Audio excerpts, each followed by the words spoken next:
Well, we sort of have 2 guests, but there's one is definitely confirmed. I Um, want you to I want you to note that I'm here always timely, always promptly. I would never pick CNN over you. I'll have his Atlanta news first because I said, you know, that backdrop is fake. There's not 1,000 people there working on computers behind him in that picture. Anyways, Franz Borghardt is definitely here. Josh is somewhere, stuck in traffic, my eye. He is one of the best attorneys in Baton Rouge, heck, in all of the USA. He's a regular in Court TV as well as various other news outlets, but not ATL News First. The hell with them. He's also on Talk 107.3 with Brian Haldane, legally served. He visits churches. He's great on Twitter. He is fantastic, Franz Borghardt. How you doing, man? Hey guys, how's it going? Always a pleasure. Oh, the pleasure is all ours. You saw now that our we put some of our videos up on YouTube, and I didn't even know you could leave comments on YouTube videos. Oh 'Cause, like, yeah. yeah, no, Oh yeah. I had no Oh idea. yeah. I usually go on there like You're welcome. You're welcome for me expanding your universe. Because I was I think I'm gonna take credit for the one telling you you should have these on YouTube. you did. Well, that thing I was using before was kind of shitty, but no, people seem to be really enjoying it. So I don't know. So for what it's worth, I during the pandemic I had a radio show that I occasionally still do that I would do on Zoom instead of the radio station, and we would record it and play it on the station. And what was cool was people actually like the video more than the audio. So, and I understand in podcast world, it's about listening, but most of us listen to podcast. I mean, if you're self-employed, if you have this huge law firm, you just listen to podcasts, video, watching at your office, so it's no big deal. If you So, have this huge, incredible law firm, dude, now I'm like a lemonade stand. It's not huge. I was. It's not about the size; it's about how you use it. Now, speaking of law firms, there was a couple of things I wanted to get to because there was such a shitstorm in the news today, and I know that once we get going, we don't get to some of the little stuff, but some of the stuff that came across this week, maybe you can let us know about these class action lawsuits. Like, for one, again, I had never heard of this until yesterday, but it was actually put up with the legal papers and stuff because you always hear about it. You know, like Subway gets sued because their 10-inch long sandwich is not a foot long, but is there money? So, Like, somebody is suing Big Raisin right now so because there's a class.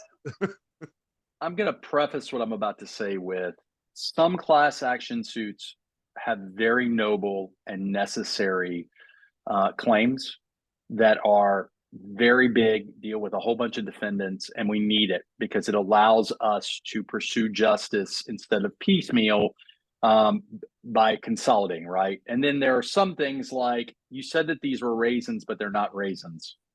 No, it's not real yogurt. It's not real yogurt. I'm sorry. So Um, in the case with the court papers and all that, they're like, here's the list of what is in yogurt. Here's the list of what's on the raisins, and they're very different. so a So, lot of times, to your question, is it worth it? Right. Well, it's worth it to the attorneys because they end up getting, let's say you have a class action that involves like 5,000 to 10,000 people. Well, let's say that the 5,000 to 10,000 people each have a claim that's worth a couple $100. Well, numbers start adding up when you multiply them times 5,000 or 10,000, right? And then compound that to, let's say you have a class action where it's a million people, like a unnamed cellular phone company does an inadvertent service charge that they shouldn't do and charges people $20 a month for a year, more than they should, or whatever. Well, 20 times 12 times a million starts being a big number, right? So it it's good for the lawyers. Most of us only experience class actions when we get a check in the mail from a law firm that says, "Hey, you don't know this, but you were a part of a class action suit, good news. and here's your $100 or here's your $50." And so, um, the thing that pisses me off is okay. So believe it or not, I'm very protective of our profession. You wouldn't necessarily know that on social media with some of the stuff I post. But that's what social media is for. Right. It's not who you are as a person. It's just who you like to Well, screw around. well, so one of what gets me, what chaps my ass is I get frustrated at taking a good legal system, a good civil justice system, and quasi corrupting it by frivolity, right? Like it's not real yogurt, so I'm suing because it's not real yogurt. Or I'm shocked to find out that this peanut butter that's supposed to be low sugar peanut butter is really still not healthy for me.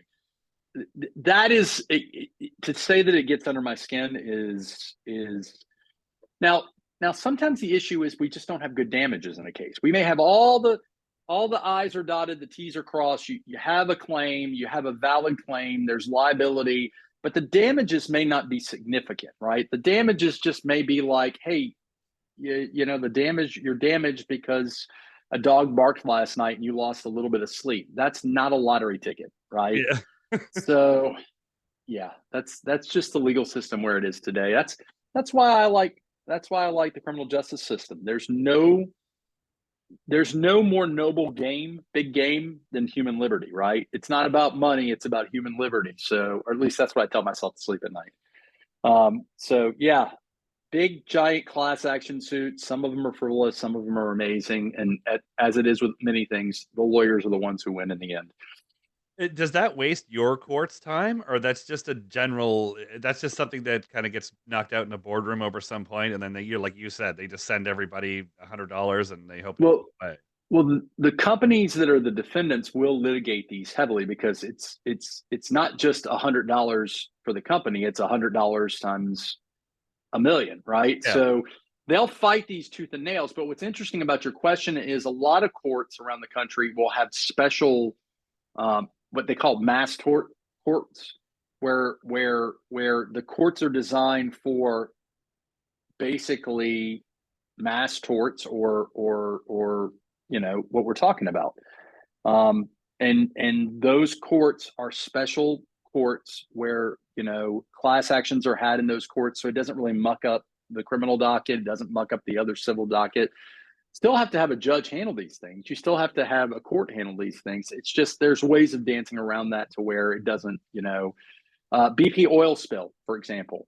They had a ad hoc judge appointed to handle all the BP oil spill claims that were being handled in Baton Rouge and in Louisiana. And you know, at the end of the day, it didn't muck up anything because that was a judge that got paid a daily fee to just handle this big bundle of cases. Yeah, but it was alarming. That BP oil spill, I think it was 10 years ago, but you were obviously at the forefront of that because you were on the Gulf of Mexico. Well, I was not I personally was not at the forefront of it. I was probably working either for the DA's office or who knows where I was working at that time. Now, not nearly as interesting as a neighbor ordering two prostitutes and having the prostitutes delivered to your house, which apparently in Nebraska is a crime. You know what? It blows my mind whenever we post this and we see this, how laws change from state to state. Like, Matthew Mangino had a great comment. We had one a few weeks ago where the guy from not Counting Crows, Darius Rucker, Hootie and the Blowfish, got in a whole bunch of trouble because he got pulled over and he had a bag of weed on him. And Mangino said you can walk around with a concealed AR-15, and the police will just say, "Oh, you know, on your way." But if you have a half a bag of weed in your pocket, it's just, you know. And then So in my state, a little bag of weed is you'll get a summons if you're even going to get that. It's you may get arrested, but odds are he got arrested because he's Hootie, yeah, right? I mean I celebrate Darius's entire catalog of music, both as Darius and as Hootie from Hootie and the Blowfish. I'm a But fan too. I like it. I thought that was maybe. Do you like people really care? Like he's a musician. Do people care that he's rocking some weed? I Well, mean, you know what it is? It's also, you know, when you look at it, you're like, oh, he's pulled over for drugs. You automatically start thinking it's coke, or he had a handgun, or he had this and all that. You're thinking there's a story here, and then, you know what I mean? It's a bag of weed. The guy's a musician. Like, it's just. But I mean, then, if you're going to get arrested, go big. yeah. Like go big. like Scarface level of cocaine, Yeah. like looking like you've been in a snowstorm all over your face. Go big, just go Yeah. big. I remember when COVID happened, that the documentary on ZZ Top came out, and they were saying that the first time they ever made any money, they did a couple shows or whatever, and they made about 70 grand for the weekend, and they were like, "We spent it all on drugs in one day." He goes, That's my rock star moment."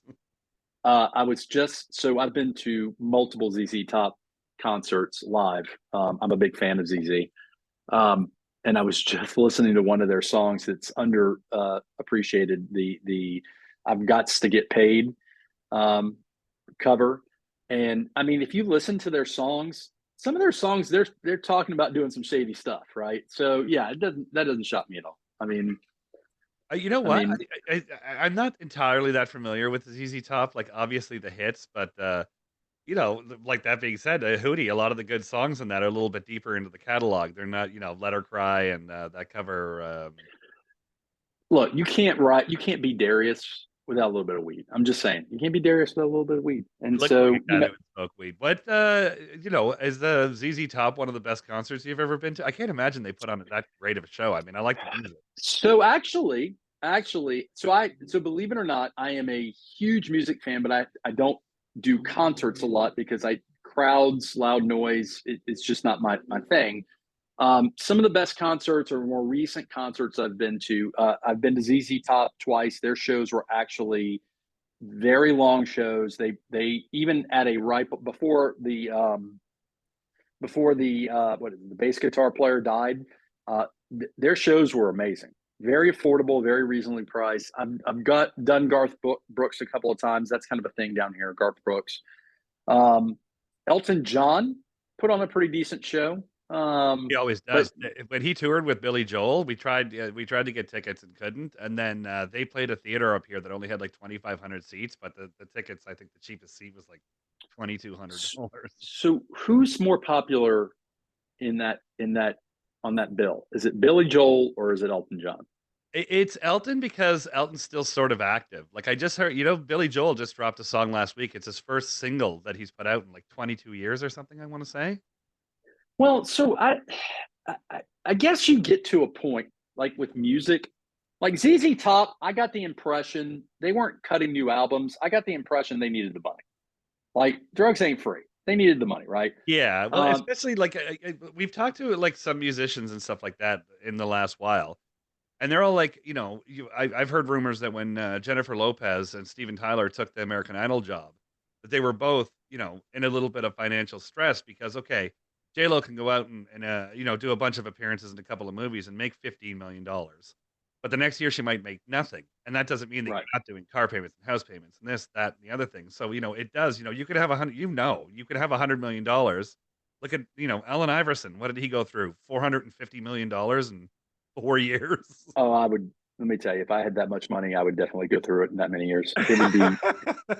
Franz, I could do it in 3.5. I mean, it would be the stupid stuff I would buy. I mean, look behind me. If you're watching on YouTube, you can tell that I have octopus paint all over me, or around paintings are all around me. But like, I have a propensity of spending money on stupid stuff and smiling about it. So, point is though, point is, some of the concerts I never made it to that I wish, and I probably never will. I'm a big Motley Crue fan. Never going to be able to see all the guys together, especially now that one of them is basically quit the band and um, Guns N' Roses. I would have paid money to see Guns N' Roses. Well, they were split up Um, for like 10 or 15 years too until they got a huge pile of money. They're right. here, I wouldn't say all the time, but they do Toronto, I guess, once a year, once every year and a half. So get this. Like New Orleans will get some shows, right? But really, our nearest venue for good shows and music is like Texas, Austin, Dallas, Houston. Um, so yeah, I love music, right? I never look. I I know, I saw the you Ludacris fan. You were excited when he came out at halftime. dude, we're watching the Super Bowl and Usher's doing that song, and I'm like, are they gonna? I wonder if they sprung. I wonder if Usher was convinced the Super Bowl sponsors to like spring to get Usher to get Ludacris on there, And Little John. Little John and That Little would have been John, right? ruined without Little John. So, and then the question for me is, okay, so this is the big question. It has nothing to do with law, but things I wonder about is like, what does Usher get paid to do the Nothing. Super Bowl halftime time? It's Nothing. nothing. It's free. Yeah. Yeah. Really? Yeah. From what I heard, it was a while ago. I think it was when The Weeknd did the halftime. They said, they roll out the red carpet. You get to see I mean, what a box at the game is worth $3 or $4 million. And So then, you get there is some kind of quid pro yeah, quo, but it may not be money. and I guess, well, I again, this is going back a few years, but I've heard like even when we talked with the guy from ACDC and stuff, that the Spotify money and all that sort of thing has gone down. Like that has ruined the music business. If you more and more you look into that, like Snoop came out 3 or 4 months ago and said that they just hit 100 million downloads, or maybe 200 million. But anyway, it was a shit ton of downloads, and he said they got a check for 40 grand.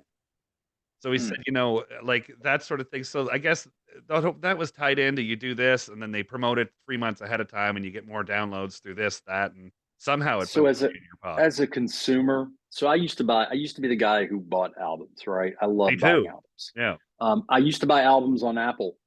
Like I would buy a digital app. Now I do Apple Music, Yeah. and I pay whatever I pay a month for that, maybe $10. Yeah. I don't I'm know. Amazon, same thing. Yeah, so I'm an Amazon. I'm a Prime guy all day long, and I don't use Amazon Music. But my point is, I don't buy music anymore. Like, No, nobody does. yeah, so I feel bad for the artist. I mean, now, but I mean, there's so many different. Like, okay, so Usher does the Super Bowl show. Let's say he doesn't make any money. Usher has to have somebody figuring out a way of him monetizing. 100%. Like, yeah, Maybe again, selling merchandise or some other advertisement, or he's wearing Calvin Klein jeans or whatever it is. Like I didn't there was realize no it because you might be a little. there was no nipple slip. I No, mean, he took his shirt off, and there was no nipple shield on this show. So I, there I was a little. Franz was hoping to see Usher's penis. So I am a big fan of early Janet Jackson music, Yeah, like early like Rhythm Nation, Nasty Girl. Yeah, I'm just, and so I always am looking for that Super Bowl halftime show moment where it's like the nipple slip shield moment where it's just so Clearly ridiculous. joining at the right time. Right. if you had to get somebody naked at the halftime show, then my vote would have been for Katy Perry rather than Janet Jackson. There's just something about Katy Perry, man. I'm telling you. Well, Katy Perry's not afraid to show some skin. I I mean, want to see it live though. um, I mean, does the internet? I mean, wait, hold on. Does the showing of skin live really make it much better than whatever the internet AI technology has done? I mean, like, You know what? I don't know, but I guarantee you it's illegal in Nebraska. Clearly, I think that liveness angle is subconsciously really, really hot. Like I think that that's something that, and the unplannedness of it. That's, I think, why people went nuts for Janet Jackson. I didn't think it was particularly erotic at all. No, it wasn't. Any of It's that stuff's particularly erotic, but that's a me thing. I live with. well, I don't have a nipple shield, but my takeaway from the we can nipple arrange shield, that. No. My takeaway was I can remember in real time what I thought was, one, that's her nipple, and two, that looks really painful. That doesn't look like something that's The shield jewelry looked very, very uncomfortable. And I was just gonna say, if you wanted something for your nipples, they sell nipple pasties for men. Oh yeah, People no, that jog. So I wish I was at my office. I worked in a prosthetic breast factory before law school that made prosthetic breasts for cancer survivors. So exterior prostheses doesn't take away all the purient juvenile jokes that having a bunch of people working in warehouses would tell about 300,000 square feet of fake boobs. But lots of good stories from that. But we actually sold nipple protectors because we sold bras that these prosthetics fit in, and you want to have balance and look. So we had these, rubber nipples, and I, of course, I'm going to take a handful of them. You're 21, you're going to take a handful of nipples. I'm 43. I would do that now. Yeah, no, tight shit. So if you come to my office, you will see They're wonderful suction cups because they're perfect high-grade medical silicone. And even 20 years after getting it, and they stick to anything. And I bet they do. It's amazing. I can also tell you a lot about distance throwing averages with different cup sizes because we did a lot of experimentation in and around work hours. I like how Josh prefaced that by saying, you know, it was for cancer survivors and whatnot. I bet you nowadays 50% of people that are buying that kind of thing are single men. So we had that and this is literally 20 years ago. We're talking 1998, 99. We had the discussion about, hey, you know, most of this is for sweet ladies who have, you know, getting back from a mastectomy. But there's that 1 or 2% of people who are like, what? I didn't buy that. I didn't buy that. I didn't have that delivered. And you were like, man, but they were expensive. Like these were medical devices. But still, yeah, there was some creep factor. And the company had just started selling basically mini fake boobs that fit into your bra that were like a lifter. So there will be a time, there is already a world, a market of buying porn star anatomical. I've worked in adult entertainment for a while. So speaking of J-Lo needing money, guys, at some point in the future, J-Lo, I'm sure it will be purchasable. It's my question with all of these very attractive people getting their Andy Warhol 15 minutes of fame. And trust me, if I got famous enough, I would consider this as well. In a very short period of time, if you successfully leverage your fame into the narrow adult universe, the amount of money you can make in a very short period of time compared to your typical lifetime earnings is mind-blowing. So a Joshua Schiffer real doll for $8,000? Is that what we're talking about? It's not that. It's $8,000 times. Yeah, it's in scalability. Here's the thing. If I film a scene or do a live broadcast, there's the sale for that live, but then you can resale and resale and resale. And eventually the media gets so old that it's selling for thousands of a penny per image. But when it's getting clicked, whatever, hundreds of thousands, millions of times, whoever's getting that, it's like that great movie Office Space, that quarter of a penny, 48 million times, that turns into real money. Superman 3. I know people with very little notoriety, but a little, that have jumped onto the custom adult entertainment and made a lot of money real quick.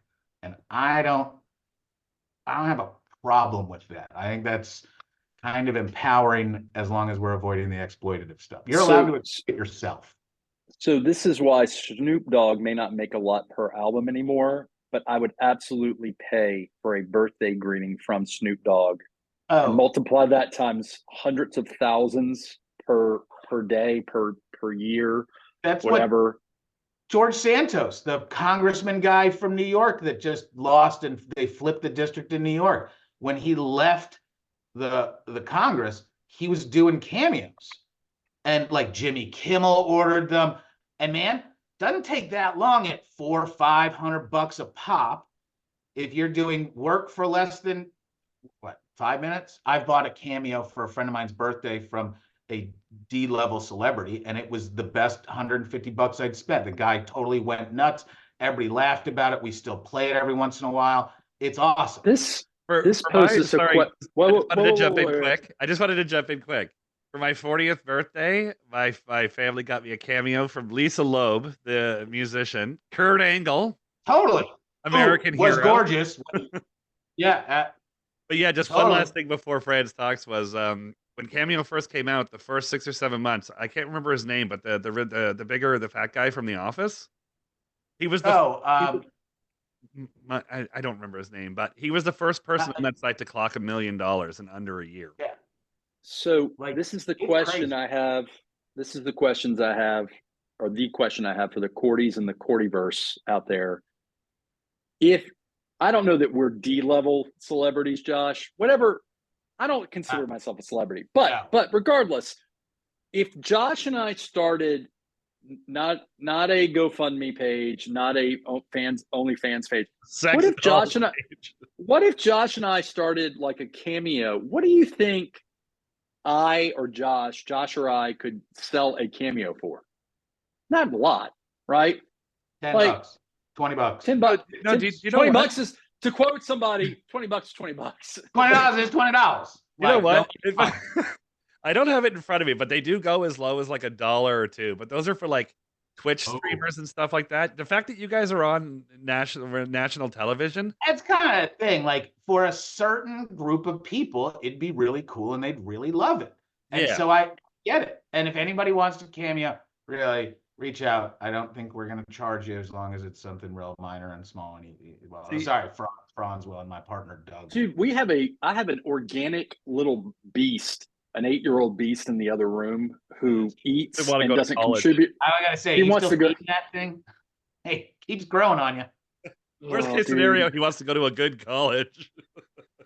He needs to learn the hard way. No, man. That Josh Schiffer's small sweatshop factory and graduate degree program. You will learn to perfect your handicraft. Lots of what do you call motor skills improvement and refinement. Josh has got his kid making driver's license plates. Oh, you don't think that with her art we've had extent? Hey, young lady, people really like your art, and nope. Will you please draw that? Nope, because now that's her empowerment as an artist is to say no. So we will eventually get to the business part, but Uncle Franzie's willing to pay. That's what I'm like. Sweetie, Yeah. there's money. I will put it in the savings account. Josh is like, I know people with money that like to buy stuff. Stupid stuff. So if you meet my daughter, so I'm the black sheep of the family. I was raised by Depression era raised, greatest generation parent. Like my parents were born in the 40s. They were raised by the thriftiest people ever. My grandmother, who was very comfortable by the end of her life, still saved tinfoil. There was not a plastic bag that didn't get reused. And I was raised with some of that. And I was the generation that rejected it. I loved gift shops. I loved tchotchkes. I loved crap. And it killed my parents that every vacation was can we go buy a stupid thing from, like, my child, total opposite. My child, I don't know what to buy her. She doesn't want money. She doesn't like dessert. The only thing she wants is access to a phone. Well, don't forget, when she's going to be 14, 15, 16, say, Jesus, all my friends have Coach bags. Those are $400. Josh, do you still think you can sell those We paintings for me? started to get into that a little, but her crew is anti-brand. They see, so my daughter goes to a really diverse urban school that covers from the richest to the poorest and everything in between, which I love. And her subgroup of friends, I don't want to say anti-capitalistic, but they've decidedly rejected some branding and identifying mass affluence stuff.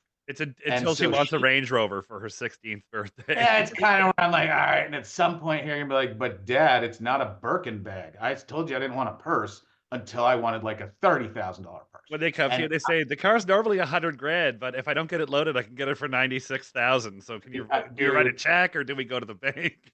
And it's ridiculous. But so far I'm pretty lucky it's gonna end. But here's the good news. She's already getting a Honda Accord with way over 100,000 miles on it. Let me All tell of our you. first cars. Had a lot of criminals in it. Not just first car. First of all, I think I've ridden in this car. Second of all, at the ripe old age of 45, I got to tell you, it seems very appealing to me to have like an Accord or a Camry that can have like 200,000 miles on it and just drive that thing into the ground. It won't matter because you paid $1,000 for it. I drive the reasonable drug dealer's family car. Franz has been in it. When I needed my last car, when I first had my first big cases, of course, you go out and you get the fancy luxury car and then immediately go, wow, this is really expensive every month and it's not that awesome. And if you scratch it, dent it, hit it, you're terrified. So it's like a driving an anxiety attack. And I don't like that because I go a bunch of really sketchy places. Courthouses, you're going to get dented.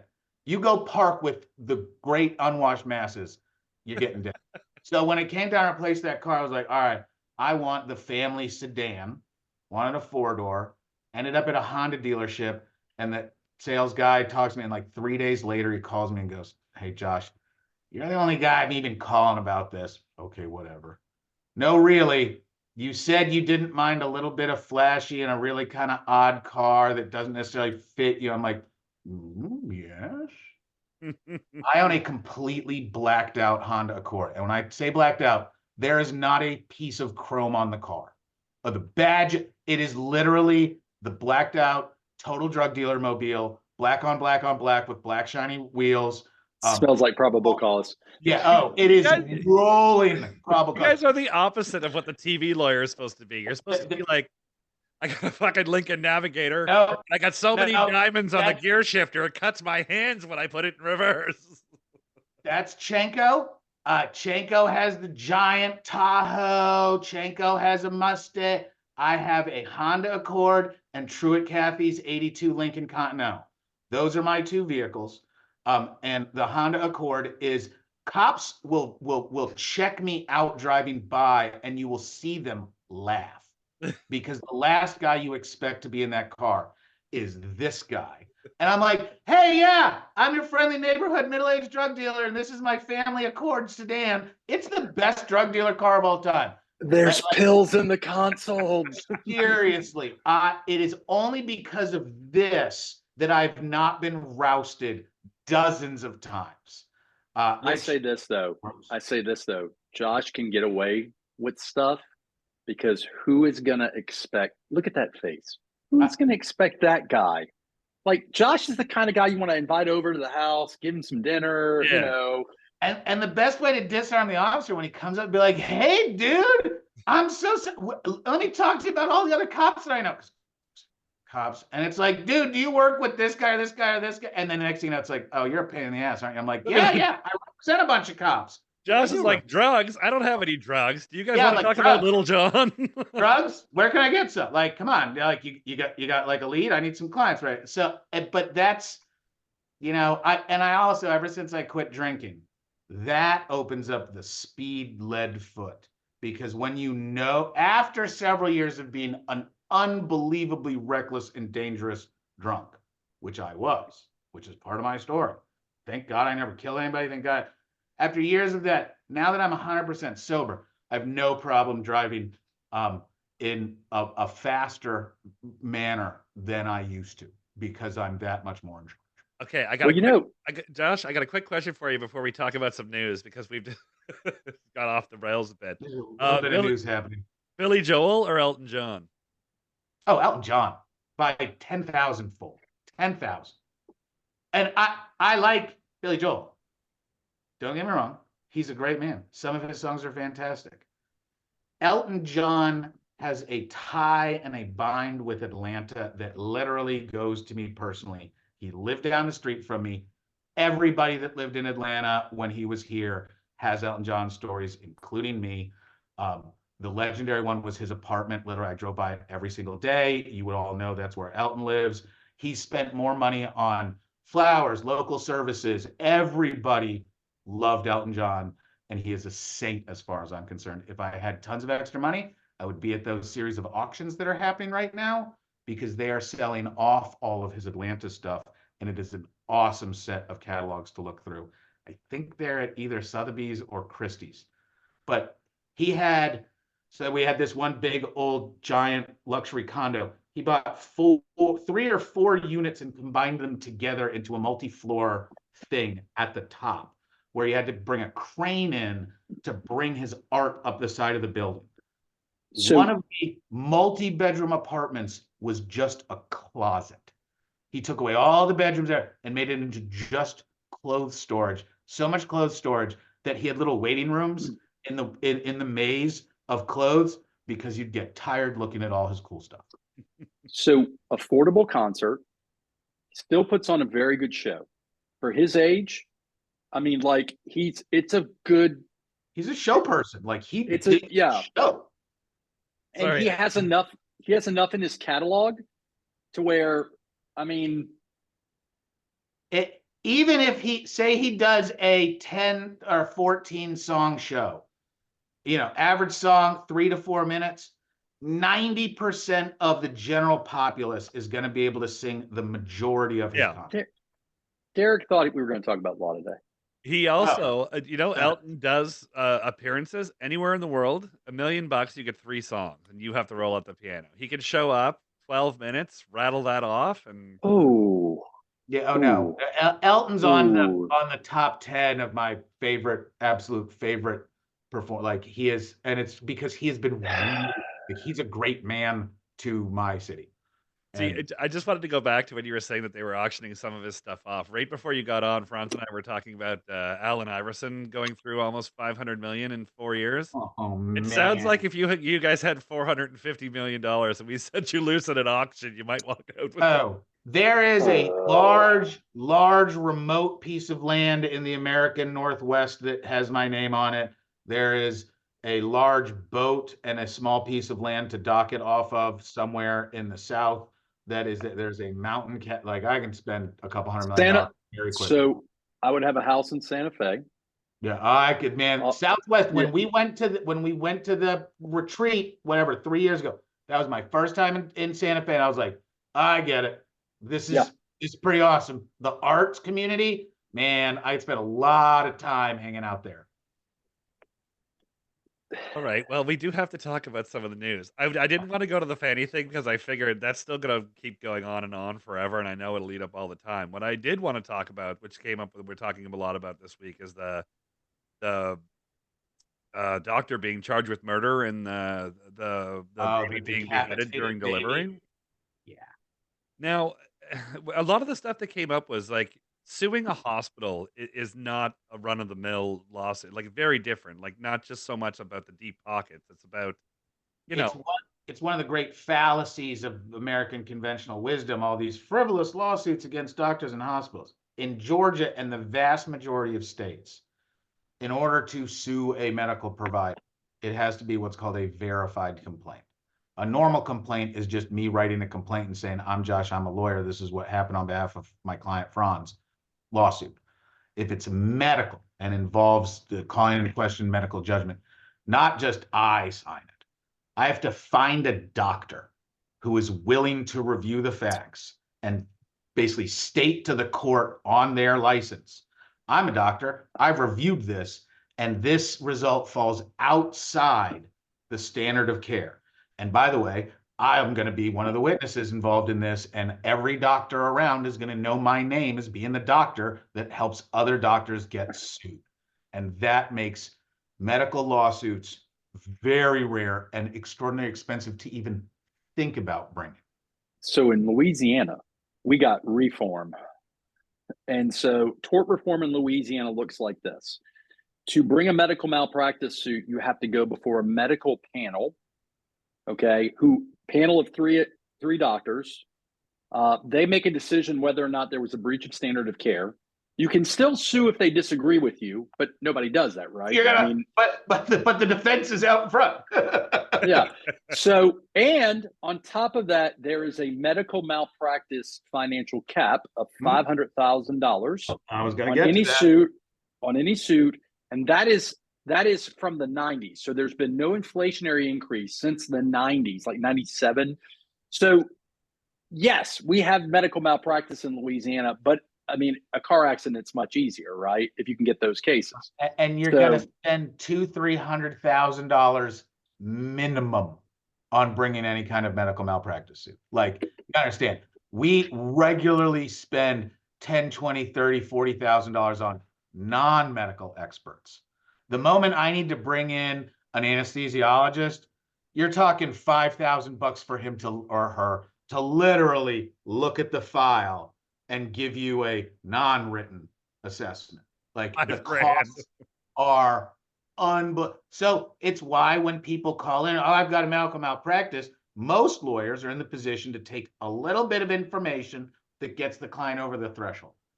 Like it does involve medical treatment and it's not a Wendy's complaint. And there was a real injury that is substantive and there's a real position on negligent. But the fakakta, I'm upset because I got a bad medical. No, man. You can call 100 lawyers.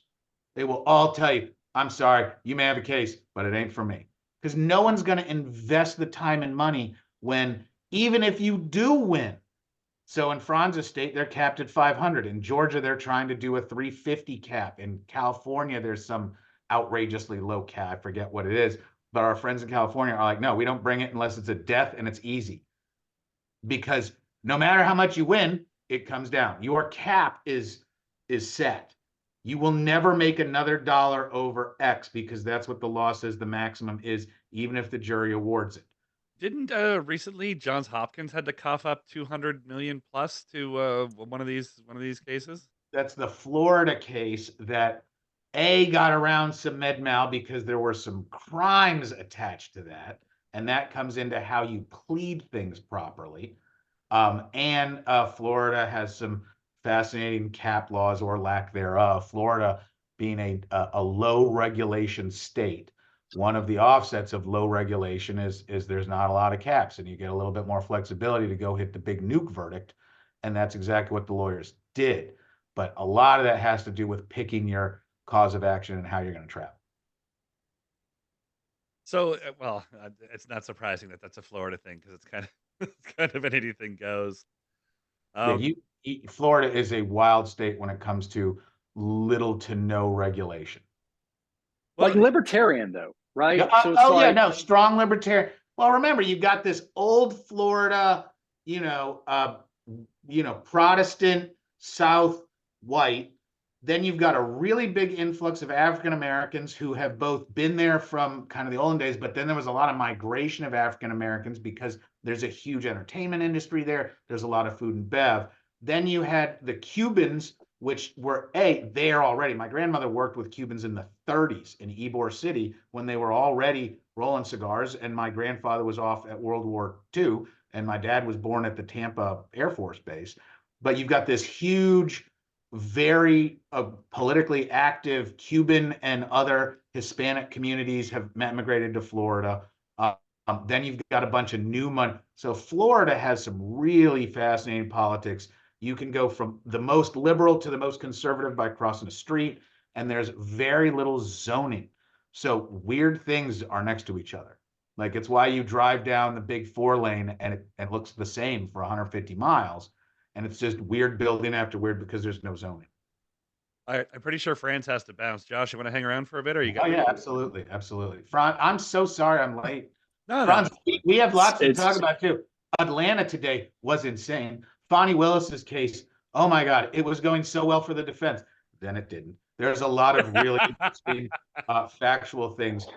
Very clearly, the magic, not mystery, but the big defense witness, Terrence Bradley, who was going to come in and rip the Band-Aid off everything, he clearly did not want to be there.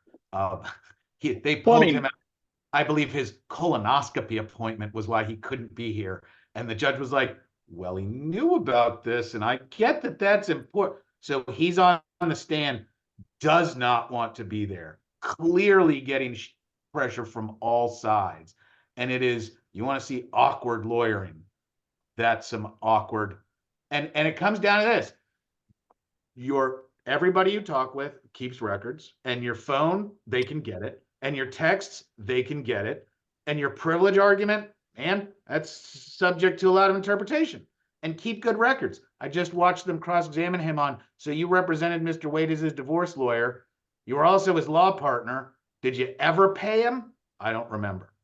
All right. You don't remember ever getting paid. Okay. Did you have a retainer? Probably. Maybe. Did you open a file? Yeah, no, I had a file. And it's like, all right, guys, you're cool. We're just running stuff slow. And then he's trying to talk about, so the line of questioning was about, what do you guys talk about besides work? And he kept on trying to be like, sports. We talk about sport. Nothing else besides sport, family stuff. And they start getting into privilege. And it's just a mess. And that's the existential story, is what Miss Merchant, Mr. Roman, and all that have done, is highlighted the mess. All right, Franz, thank you so much.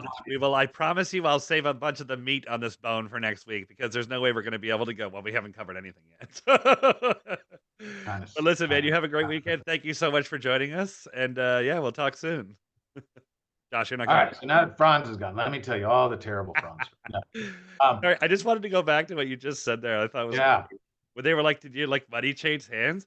It's never an So arbitrary. It's never an arbitrary amount of money. It's like, I get don't so you that's think it. Like if I gave you 100 grand, don't you think I'd remember? it's exactly like okay, man. If I spot Franz $5, 7 years, man, I don't know.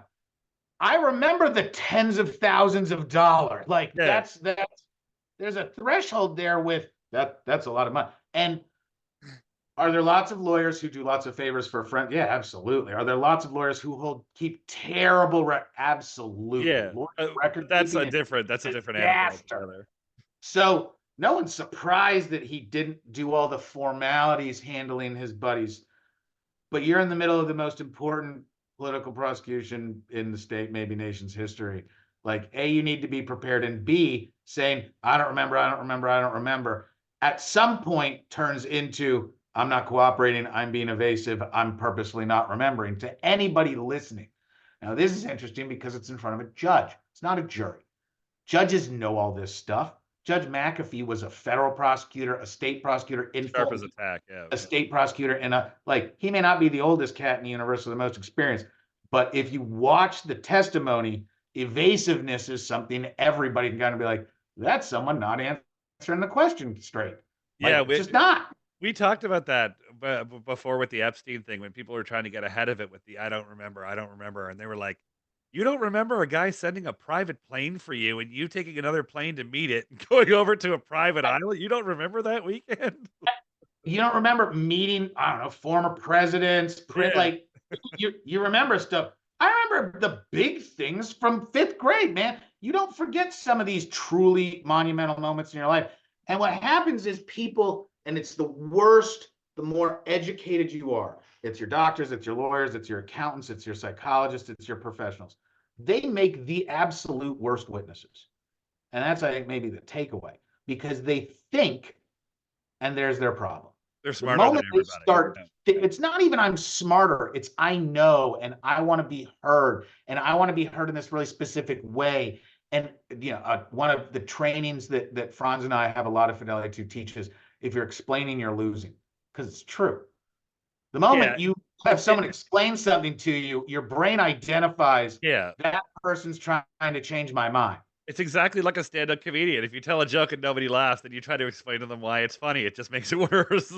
It's just going to make it worse. And so that's really what's happening when you get these very smart, very accomplished people. DA Fani Willis, clearly a sophisticated, experienced, excellent litigator, came off disastrously as far as I'm concerned You yesterday. know what? You're not run. So we did have a few people get back over the last couple of weeks with a little bit of things they were confused from. So Yeah.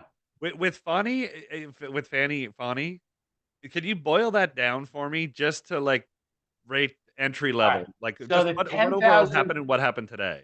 So the 10,000-foot view is this. Fani Willis was elected district attorney of Fulton County, and one of the big things on her plate was this phone call between Donald Trump and Brad Raffensperger that was taped. And in that phone call, Donald Trump says, find me 11,000 votes. And so for the leftward leaning people in Georgia, they said, that's a crime. And the rightward leaning people said, no, it's not, it's campaigning. And then we had a slate of allegedly false elector issue come up at the same time. Now, the only place that those would really be prosecuted in Georgia is Fulton County because it's where all the state government is. It's where all the election stuff actually happens. That's the venue. And Fani Willis, when she gets elected, is the supreme constitutional prosecutor in Fulton County. Every crime that she has jurisdiction on, it's her decision whether to prosecute or not. And she chose to prosecute the former president, which was absolutely her right. She was lobbied by people across the nation. She knew exactly how big and crazy this case was going to be. She spoke to multiple people, including a former governor, a couple really famous former big shot lawyers, and were like, please come and head this. And they're all like, no. Now, Well, and in 3 and months ago, around she was a this, hero, but this whole thing turned to shit faster than I've ever seen. super well, because her former boss, Paul Howard, was one of the reasons he was run out of office, is the multiple allegations of inappropriate relationships. Super. He literally finished a trial in federal court that he won, Yeah. involving some of these allegations. But Paul Howard, the reputation was very salacious and inappropriate. The joke is that's how Fani Willis knows this law so well. She worked under Paul Howard for 10 years, and you'd have to know all about how to have sex, not to have sex at work. Yeah. Like, that's just that was part of that office. This is an office where prosecutors have been admonished by courts of appeal and Supreme Courts because they wear their skirts too short and bend over and show their butts off, like really salacious stuff. Back to what happened. So Fani Willis has decided to prosecute the former president. She's got to go now assemble a team. Rather than use the people in her office, she dipped into her budget and decided to bring in some outside contractors, which she can do. And many people would say it's a good call or bad call, but it's her call. She gets to make it. When she was selecting that, one of the 3 lawyers she chose was a gentleman by the name of Nathan Wade, and he did a lot of work in the grand jury period, and now after the grand jury report and indictment, the actual prosecution. And everybody's known Nate for years. I've known Nate for years. Everybody knows Fani for years. We all, there's lots of lawyers, but there's only 1,000 that would be fitting in the kind of general Atlanta criminal universe. So we kind of bump into each other, and the case began. Now, also happening at this time, Miss Willis began an intimate personal relationship with Mr. Wade, and that was concurrent with Mr. Wade earning a bunch of money from the county. It was concurrent with Mr. Wade and Miss Willis going on a bunch of trips, and there was apparently some sort of payment.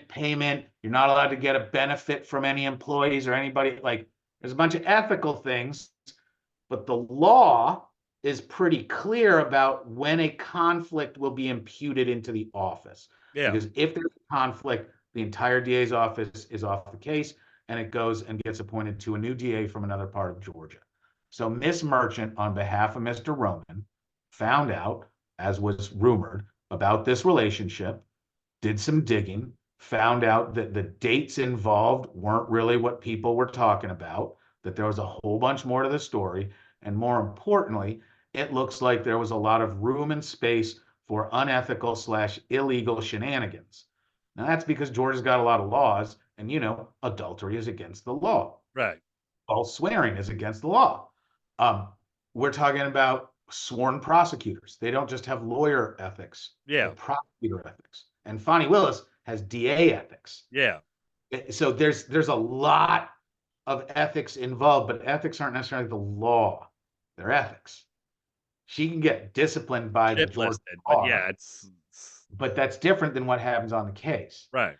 And props be to Miss Merchant and the rest of the defense team. One of the overall goals in the Trump co-defendant's defense is to extend the length of the process, with the belief that if Mr. Trump wins the election in November, this case becomes unprosecutable. Now, quick question about that now. This is perfect for Trump, because do you think that this has been able to shift everyone was looking at this one thing, and now you've split it off into 2. We're getting to that because he has multiple goals, as do all of these people. Winning comes under several conditions, and it's not just they dismiss it and you walk away. No, there's a lot of different wins and goals in a long-term, ultra-complicated bit of litigation. And in this case, one of the wins is let's make it last past November. On that track, I believe they did a very strong job on the defense, giving rise to the likelihood of appeals, of additional rulings, of additional inquiry, of additional time-sucking actions, whatever. The date of this case going to trial is arguably pushed back. Right. The other big win that Trump gets to walk away with this is if there was 100% confidence and legitimacy in the DA's office 3 months ago, that number is a lot lower now, and I don't care how you cut up the politics. Yeah. Now had credible allegations and testimony about dates being wrong, not being open and honest with the court, lying prosecutors, not just lying, but hiding material, interesting facts from other members of the prosecution team. There's the whole fact that Fani Willis, Daily Show did an amazing takedown on her last night, where they basically have her saying, my DAs deserve to work in an office where people aren't sleeping with each other. where people aren't like, she just rips it out, and it's like, yeah, and that's why we all loved her. Yeah, no, I've seen all the sound clips. There's got to be a dozen of them that are completely Oh, contradicted now. I think that she has a very hard time recovering from this legitimacy wise, Oh, you because don't. Yeah. the real thing is Fani Willis took an arrow to the chest. She, for the rest of her career, like her Senate bid, gone. Yeah, big, yeah. She ain't ever getting elected to Senate. She ain't ever getting appointed to big jobs, because the first criticism is, hold on, Yeah. lady who with testimony about lying about dates. And if you watch her testimony, she's very forthright and clear with certain things, but there are things she's just not going to get into. And you can easily interpret some of her testimony as being disingenuous or effusive or evasive. And that's just not a good look. Well, she got $1 million to write a book, no doubt.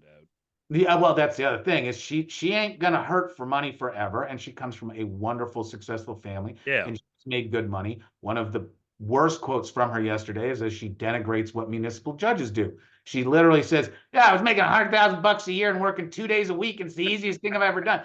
At which point you heard every municipal judge go, like, literally. There are jobs in the law that are a little bit of show up, make work, get paid too much money. Take pictures. Yeah, I get it. They can look like you're working 40 hours a week. Yeah. And she literally just said the quiet part out loud. Yeah. With, being a municipal judge, what a gimme job. Any idiot can do, because it's traffic. You make very little really deep substantive decisions. It's an administrative court. Yeah. Well, you can't even have jury trials. Right. So for her to say that, no, not a good look. Also, some of the racial language and sexual language that she used, I heard a ton of people focus in on that and say it was either super appropriate or unbelievably offensive. Yeah. I had a prominent Caucasian lawyer say, that's another set of words that we can never say in court. And I'm like, well, yeah. And it's good, bad, and indifferent. It is what it is what it is. Yeah. And Judge McAfee, thankfully, has wide discretion and not a lot of requirement for him to talk about what his process is. What he's looking at is a case that has a huge, disgusting, awful hemorrhoid hanging on it. Yeah. And he decides whether he's going to lop it off or whether he's going to put a Band-Aid on it and see if it gets better. If he puts a Band-Aid on it and see if it gets better, Fani Willis and Nathan Wade stick around and we watch this trial continue forward. And it's brutal. It's petty. It's gotten personal. It's getting a little bit mean. There was some less than professional behavior we all saw. And Judge McAfee's going to have to be on the appellate end of all of that. He's sitting on this bench for at least another 5-10 years. He just got there. He ain't getting a promotion that quick. And that means that all the appeals come back to him. So he's looking at this hemorrhoid going, all right, this is the biggest thing ever. I never want to see this again. Yeah. Do I want to deal with this now in a way? But he's also got the obligation to follow the law. And if the law is clear in the arguments that he's reading, because remember, there's a bunch of paperwork involved as well, it gets really hard. But here's the nice part. Georgia gives broad discretion to judges to do what they want. And if he wants to DQ Fani Willis, sure, it will get appealed. He can do it. Just put this thing to bed, right? Yeah, if he wants to be like, nope, Fani Willis didn't do anything wrong, boom, she stays on the case. Totally different result. But at that point, you've got a case that has ongoing chronic problems that are never going to go away as long as Miss Willis and Mr. Wade are involved. That's why I keep getting back to something that I think we're going to hear a lot more of, especially after the hearing concludes. And that is, hey, she may not have to be disqualified, but it would be really good for everyone, the system, justice in general, for Mr. Wade to step aside and let less compromised and questionable lawyers take over this prosecution, which is still expected to last months and months. It's a no-brainer. Hey, if you've identified the person that is the source of the bulk of the concern, fair or unfair, doesn't get matter. out. But he's the reason people are like, man, you can't do that. Well, yeah, you can. Get rid of him. You have Anna Cross and another lawyer behind the, who are brilliant. You saw Adam Abate represent Miss Willis today. I've known Adam since he's been a lawyer in multiple positions. His first job was for a friend of mine in the criminal defense. Adam is a fantastic prosecutor, very effective, very honest, moral, the right kind of person. He's a great lawyer. I'd put him on top of this case in a heartbeat and trust him with it. Yeah. As well as Miss Cross and the other people associated from the DA's office. I really wonder what happens, because now, of course, we just learned that the relationship between Mr. Wade and Miss Willis ended. And of course, that's the question of, all right, it's all great as long as everybody gets along. What happens with the breakup? And that gets put into the context of last month, the Fulton County Commission had to pay $900,000 to a Fulton County commissioner who was an elected commissioner, and she began a relationship with an employee that then ended. And then the employee sued. Yeah. And got 900,000 taxpayer dollars, and the commissioner still on the bench. Well, especially with this, Wade or Willis is going to get the shit end of the stick. And whoever gets that, and then all of a sudden it's going to be, well, there was this, then there was this, because obviously the sniping of that, because you can tell, there were issues in any relationship, man. It starts at that we have all been in relationship. Who knows what they are? Yeah. Kept on focusing on how his cancer treatment, and she said everything but he's impotent because of his cancer treatment. She literally couldn't have said it more clearly without saying it. I was going to say, you pick the guy to have an affair with, and then you throw him under the bus. Like, that's just, I don't know, man. And now you realize that a lot of these relationships between the witnesses and Mr. Wade, they're not new relationships. Some of these guys have been in business with each other for 15, 20 years, and notice how they have such complicated business relations. Yeah. You get Mr. Terrence Bradley, who owns parts of multiple firms, multiple partnerships, solo partnerships, has contracts with different agencies in multiple counties that he prosecutes and defends, is literally a salad of legal obligations that's but totally lawful. And now what's happening is he's getting called on the carpet for not doing it all as cleanly and specifically as the canons require. And he just got roasted by not answering questions everybody should be able to answer. And does it destroy his career? No. Is it super embarrassing? Yeah. Yeah. People think you're stupid? Yeah. Man, he's been a person that I've worked, because he's the first appearance guy in Fulton County, and for a while Fulton County. So when your client got arrested, you went and found him to say, hey, that guy's mine. Yeah. And Mr. Bradley be the guy to get you the paperwork on, because he's a great guy. Yeah. You want to know Mr. Bradley. He had a lot of influence and access. Very effective in certain parts of the state to do very important things.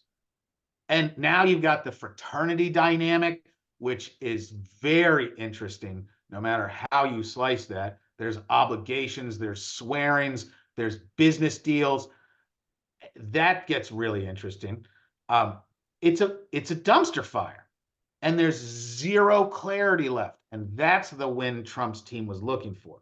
How McAfee rules doesn't really matter in a lot of ways. I don't think he disqualifies Fani Willis, but I'd be shocked if he didn't make himself heard as the judge about his deep concerns about the future of this case. Well, and obviously he could telegraph fire Nathan. Because it seems like either Trump's going to use this to get the whole thing started again, just so it can be delayed for another year or two. Oh yeah. But then if there's fallout between either one of them, you said they're going to appeal it. So it's just, what's funny? You and I have been talking about this for a while, and the shit cyclone that's happening with the Georgia court system and all this sort of thing. And awful day for the Georgia court system. Yeah, and you'd like court to think system's a loser. If this thing's being pushed forward, somehow there is a light at the end of the tunnel, and they just dragged you back another 6 to 9 months, saying this is never going back to normal. This is the rest of that's exactly. And you've got to look at wind conditions. You've got to look at the purpose. And all right, so here's me, and I know you've talked to Rachel, who deals with this as well. All right, Fani, you spent a lot of time on this case. A lot of time.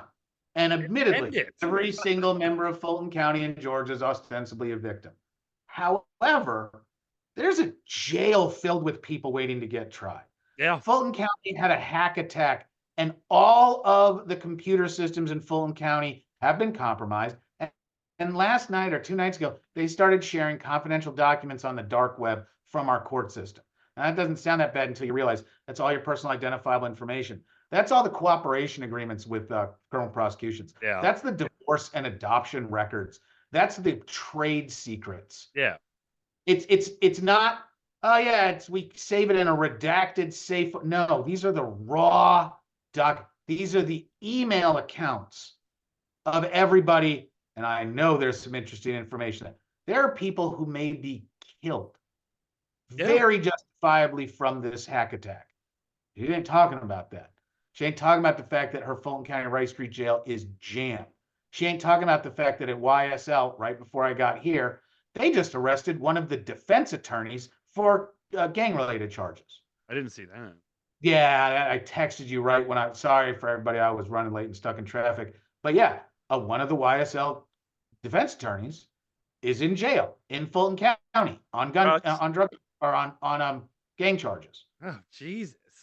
and you want to stop a trial? Hey, your lawyer's in jail. Let's start over again. Let's catch up to the other kids. Slower. You want to be the one that tells Judge Glanville he can't do this on his speed because one of the necessary, mandatory, unwaivable party is in jail. All right, good luck with that. And then what do you do about replacing a lawyer in the middle of what is, according to Brian Steele, a trial that could last until next Super Bowl? And then today there was actually a hearing where one of the public defenders that tried to leave because of payment issues tried again to leave because she's getting crushed. Case is never going to end, and she makes $5,000 a month, and that's not enough for her, and that's an issue. Yeah, there was a few things that we wanted to talk about. I know there was earlier last week. I don't have the case in front of me where they had the 7th lawyer withdraw. Oh my God, that's that one in the Midwest. Yeah, and, yeah. And here's what's interesting: so the first couple lawyers they'll let you cycle through. Well, I would think by number 3, you got to say like, this is the light bulb needs to have gone off. You've got to be like, all right, are we getting played here? And that's what's happening is the system is getting played by someone smart enough to know how to break it because these aren't regular withdrawals.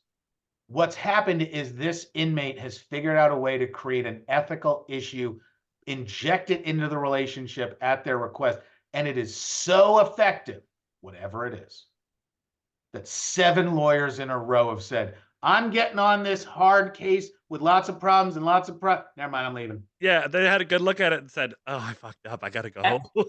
And now it's like, all right, how do you teach the next lawyer not to fall into the same trap? And does that violate the ethics between the prior lawyer and the client? Yeah. And it comes into a dumpster fire. Which it does, because at the end of the day, you got to say, well, I didn't have a good defense, so we got to start this whole thing over again. And it just, and it will be very interesting to see the analysis that eventually gets done. Or, as happens in some cases, you just stay in jail until they can't hold you. I've got a mental health case where I represent a victim, and the person's not competent, is not interested in ever becoming competent, refuses to cooperate with anybody, including their attorney. And basically, since they're being held on charges that max out at a year, they're going to let them out of the jail. Is that a good move? I mean, no, it's terrible. We're letting somebody who is a threat to themselves and others out onto the street with no support and a charge that could have easily been proved and put on trial, except for the fact that the person's incompetent to stand trial. See, and that was what I was going to say.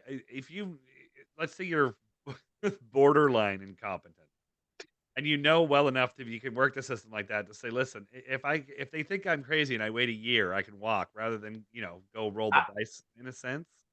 Competent and crazy, and there are a lot of interchangeable words that don't really interchange well. You can be absolutely coherent and plotting and sophisticated and be incompetent. You can be a drooling, babbling idiot and be competent. The competency burden is tough. Like, it's really tough. And Georgia doesn't, and other states can't really force you to take medication until you reach certain circumstances. And the plain fact is, we've got to do a better job of how we deal with mental health, because the current system is overly respectful of individual rights, I hate to say. Yeah, but and not Georgia respect doesn't have enough time. about That's the community. problem. There's too much shit. Like, how is Uh, somebody who actually needs help gonna get help when you but go in there and there's fucking hackers and Donald Trump and Fani and Willis that's having the sex issue. parties and If God you knows live what else. if you live in rural Georgia, you don't have mental health care available. There's not No, psychiatrists out in rural ass Georgia. No way. not These for people are free lucky either. to get virtual. And then you're talking about government, Medicare, Medicaid, VA stuff. We don't have enough VA doctors at the VA, No, let and alone traveling. for, by the way, he's crazy. There was just, I think it was a shooting in the VA hospital by a guy who was there for mental health. And everybody's like, no, he really desperately needs mental health. And he's there for mental health. And he starts shooting at people. Like, you can't believe how the substandard budgeting and support of these core safety net programs is garbage. Defects, which is our children's care. Holy crap.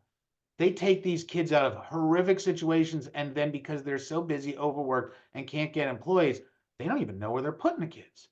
And some Yeah, of the houses have never been vetted. And they literally take these kids out of broken families, give a financial benefit to foster families, yeah.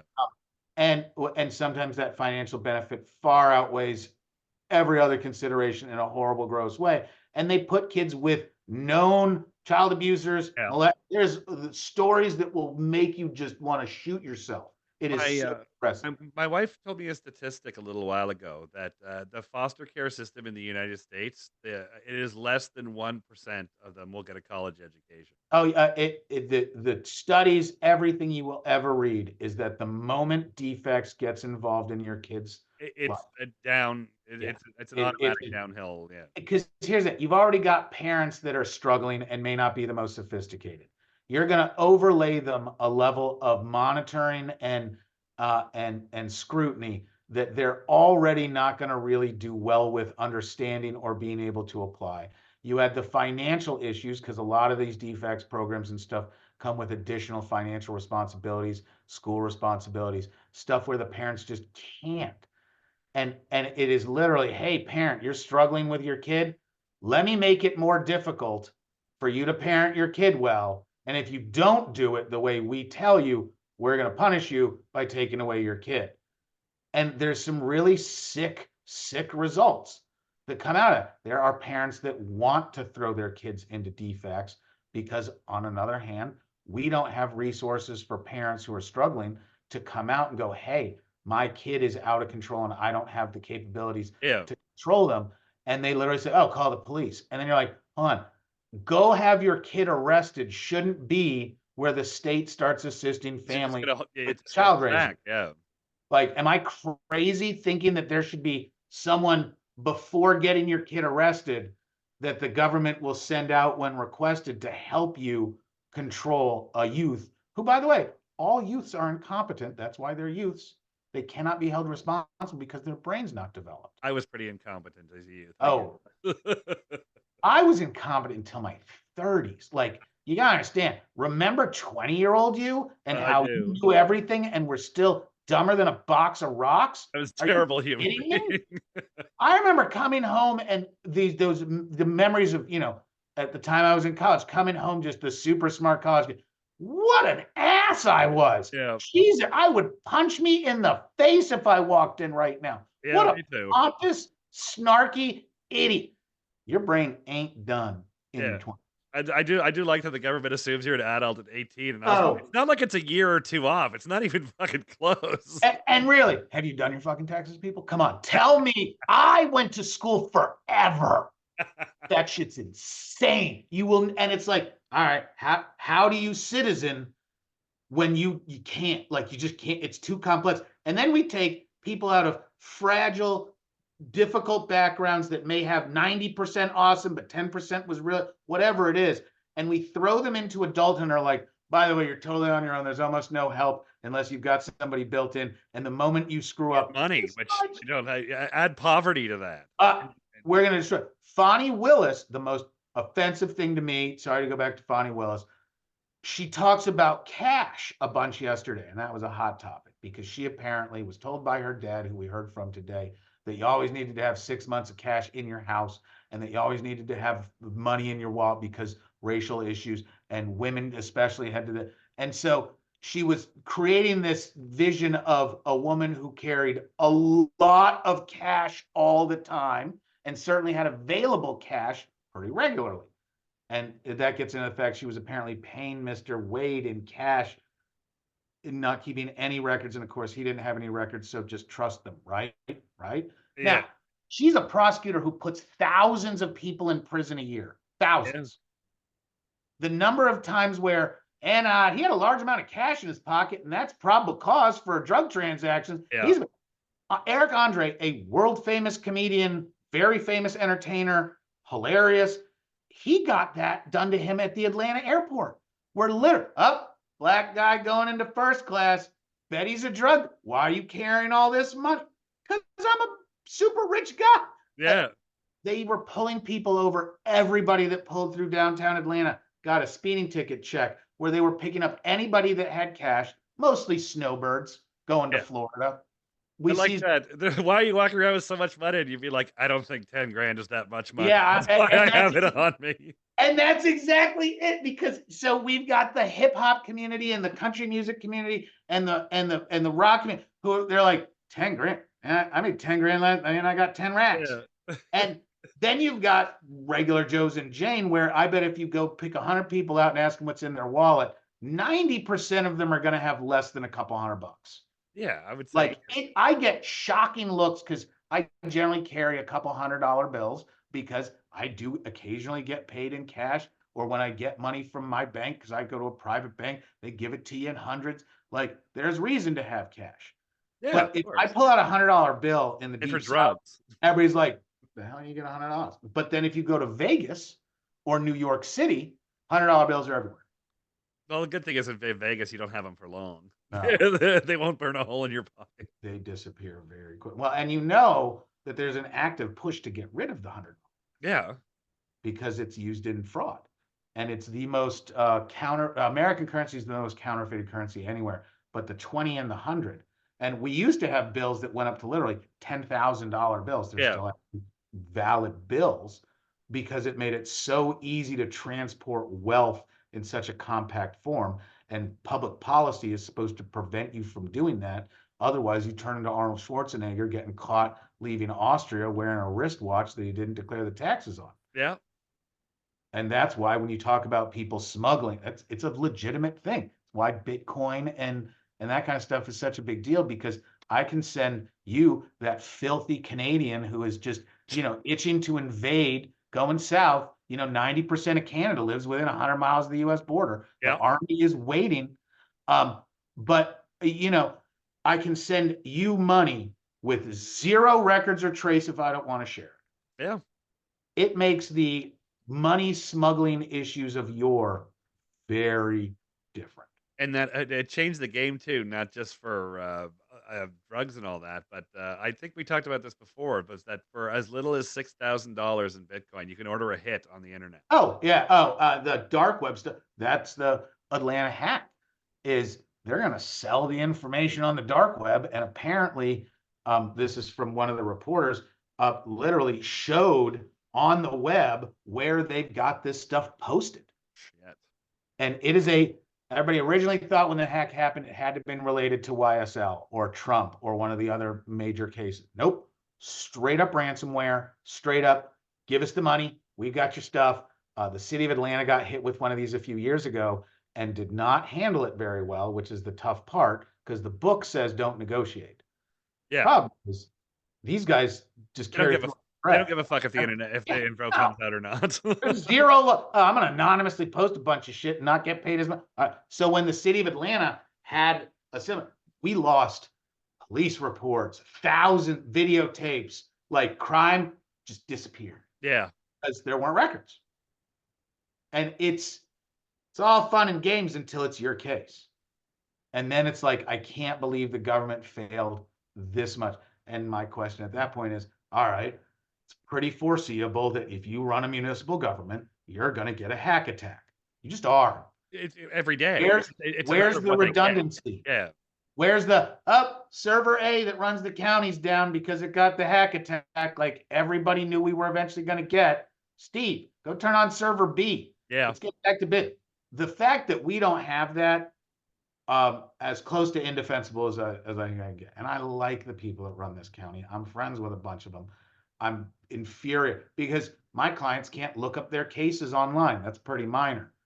But what about the people in jail? Yeah. Hey, state, can you produce the documents needed to hold me in jail? Our system's down. No. Okay. Well, you see, if your system's down, I need to get the fuck out of jail. Josh, did you turn it off and turn it on again and see if? Yeah, like literally, it's like, go kick it. Go kick it. Did you kick it? Blow. Pull the cartridge out, blow on it. Yeah, close it and open it back up. Yeah. You know how this works. Literally, I've got good friend. I was talking with a judge, and he's like, "Yeah, the judges, they've got us kind of squared away with these Band-Aid fixes. But my problem is the prosecutors can't bring up the file." And since the prosecutors went paperless as much as possible years ago, they rely on these electronic systems for everything. All the case file. They don't have big stacks of documents files to bring to court. They have a tablet or a computer. And so they're showing up to court and going, Judge, we were going to be ready to dispose of this, but we can't because of this issue. And I totally understand and want to give the state grace, but my job is to hold them to the fire and go, Judge, it is very specific in the Constitution. When the state can't move forward, I get to put up a motion to dismiss. Please, yes, like just finish something. Yeah, and if I file off of your desk.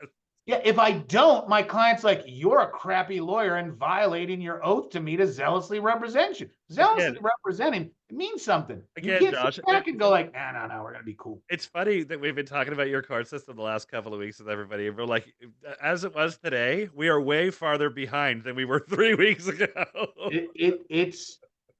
I'm literally getting texts now about more breaking news on it. Okay, well, we are actually running long, so I got to give you the boot. Anyways, we're at I'm so sorry I was late. You know how much I look forward to this. Talking with you and Franz is a awesome capper for my weeks. It is definitely the highlight of my week too. Now for more Josh and Franz, and maybe you need a lawyer, maybe you need advice, maybe you were fired for having sex in a Georgia courthouse. Check out Josh. I don't think that's actually been alleged, but I'm sure. Grouplaw.com.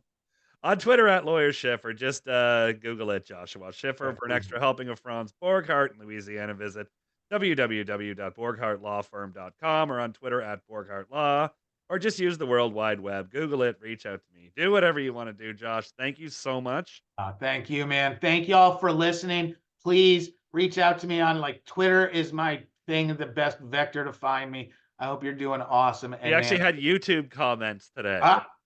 And this is a historical era. Let's just say. It is because I didn't want to put my face on the internet, but here we are. Oh no, you need to be on the internet. Thanks, man. I appreciate it. Absolutely. All right, y'all. Have an awesome week from the Deep South. We will see you next Friday. Can't wait.